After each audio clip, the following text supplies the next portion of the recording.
indiscutivelmente, a palavra globalização não é ingênua, né? Ela se popularizou, se vulgarizou, ela tem um viso ideologicamente à direita do espectro político, a esquerda não consegue reelaborar esse diabo da globalização, mal consegue digerir, administra mal a ideia de globalização, né? Administra muito mal, principalmente quando toma a globalização como algo extremamente sério, e a gente temos vários artigos que a gente tem publicado refletindo sobre isso.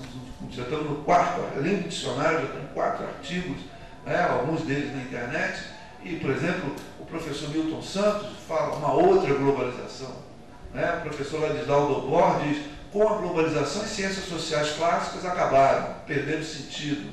Um ceticismo profundo, né? Joga Tocqueville fora, joga Durkheim fora, é a globalização, né? E mesmo não é um privilégio da esquerda brasileira, a esquerda internacional diz o seguinte: tudo bem, vamos desglobalizar. Tem um autor filipino muito interessante, Waldenberg, desglobalização. Para quê? Para ter uma nova governança global. E aí a gente percebe que a palavra globalização veio com várias outras palavras junta, uma família. Daí essa minha intenção de fazer um dicionário, porque vem globalização, vem governabilidade, da mesma família ideológica.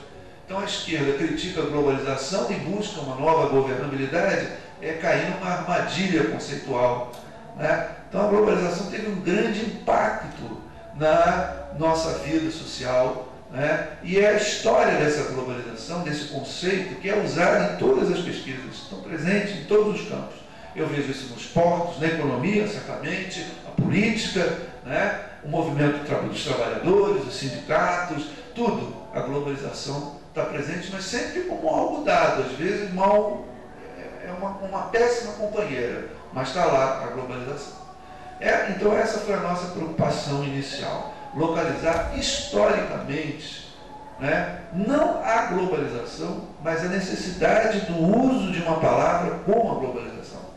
Ela veio na retomada da hegemonia americana, que agora está em crise, né, e sintomaticamente convido-os a ler editoriais dos jornais. Eu tenho feito isso com razoável sistematização, editoriais de jornais, dos grandes jornais, né? New York Times, o Globo, ao explicarem a crise da subprime, vamos chamar assim, não aparece a palavra globalização mais, né? E a gente tem que estar atento, porque durante muito tempo os alunos, os mestrados, vão estar lá na globalização, e faz-se necessária uma reflexão crítica, não necessariamente recusando, mas certamente não absorvendo a ideia de globalização como algo dado ou algo, enfim, existe a globalização, vamos botar a globalização aqui, uma coisa naturalizou-se, que já se naturalizou, né? Pois bem, nessa nossa investigação sobre a globalização, estão 2 preocupações, né? Uma, já podemos fazer uma periodização do uso da palavra globalização. Eu já demarquei 2 pontos extremos. 83, surgimento, popularização, Theodore Levitt. 2008, crise da subprime. Sumiu, que ele é bichinho. Sumiu, né? Você não ouve mais falar. Então já podemos marcar, né? Não sei se daqui a 10 anos a gente volte a falar, né? Então, a globalização percorre o caminho da seguinte forma: de 83 até 89, era uma boa ideia, enfim, forte, mas não triunfante. Foi triunfar depois do fim da União Soviética, porque aí o mundo realmente ficou global, né? Antes era a globalização. O Theodore Levitt mostra que tem coisas da globalização que ele defende, consumo, produção, que eram feitos dentro da União Soviética, dentro do bloco comunista. Eles não fugiram da globalização, né? Mas quando acabou a União Soviética e o bloco comunista, aí realmente o mundo parecia uno, né? Aí a globalização ganhou mais um elemento, né? Com globalização não tem Estado, não tem fronteira. É um outro mito que vem com a globalização, né? E vai de 83 a 89, 89 estoura, né? E vai até 97, sem inimigos, sem adversários, sem respostas. Né? A primeira parada foi dada em 97, crise asiática. A crise asiática foi um momento de estremecimento. Tem uma família de crises, né? Teve a mexicana antes, teve a asiática, teve a russa, a brasileira, né? E na crise asiática, aquela coisa que se falava à época, está fazendo 10 anos já a crise asiática, né? De que haveria contágio. Aí a globalização mostrou que tudo era positivo, mas uma coisa que a globalização trazia é o contágio. Aí daí um sinal negativo. Tá? Aí ela deu uma freada, mas não sumiu, como agora. Ela foi cristalizada, era possível, os fatos, não as ideias, mostraram que era possível questionar a globalização. Tá?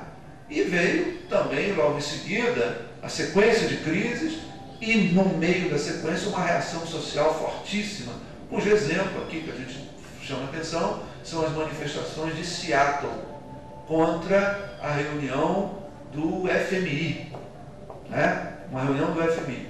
Né? Foi uma reação violentíssima, isso já tem filme, já tem livro, já tem romance, foi uma coisa muito violenta, muito intensa. Então já tem um movimento social questionando a globalização, o que já dá um alerta. Aí começa um pouco o questionamento da globalização.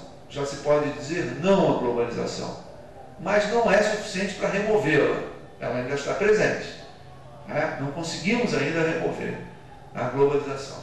Tá? E a partir daí é que eu acho que vão surgir os melhores trabalhos críticos da globalização. É o do professor Valdenberg e aquele livro vermelho da editora Vozes, né, do Graham e Rist, né? Esqueci o nome do livro.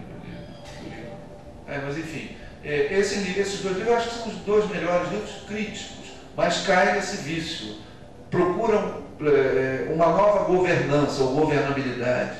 Ora, a palavra, como eu falei, a palavra governabilidade é a mesma da globalização. São irmãs siamesas, sendo que governabilidade foi realmente fabricada por uma intelectual de expressão americana, convocada, ou seja, contratada pela Secretaria de Estado americana, né, para pesquisar a crise dos anos 70, né, nos anos 80, como sair da crise, e ela elaborou esse conceito. Falta governabilidade. Chama-se Joe Nelson. Né? E não existe globalização sem governabilidade. Foram surgindo várias outras expressões, liquidez empossada, agregar valor, que não é uma coisa nova, mas nesse contexto, né, surgiu no nosso vocabulário. Né, os anos 90 criou-se um conjunto de expressões, de conceitos. Nos anos 60 era desenvolvimento, subdesenvolvimento, nos anos 70 teoria da dependência, enfim. A globalização está dentro dessa história, desse rastro de ideias aí. E depois de 99 começou-se a elaborar críticas, mas não um programa concreto para enfrentar a globalização, com a qual não se tem. Até hoje não conheço nenhum partido que articule com clareza, com robustez, uma crítica e um programa de governo, né, que retome ou reinvente alguma coisa. Né? Aqui no Brasil, mais recentemente, se restaurou a palavra desenvolvimento. Para minha alegria, que eu gosto muito, mas não se deu ainda significado, conteúdo prático a esse novo desenvolvimento. Né? Alguns falam que o Lula, a gente conhece a bibliografia que diz adeus ao desenvolvimento, incluindo o governo Lula nessa história.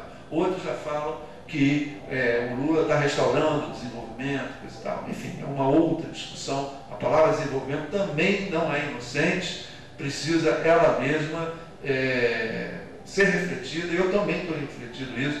Eu tenho estudado a política externa brasileira com a ótica do desenvolvimento.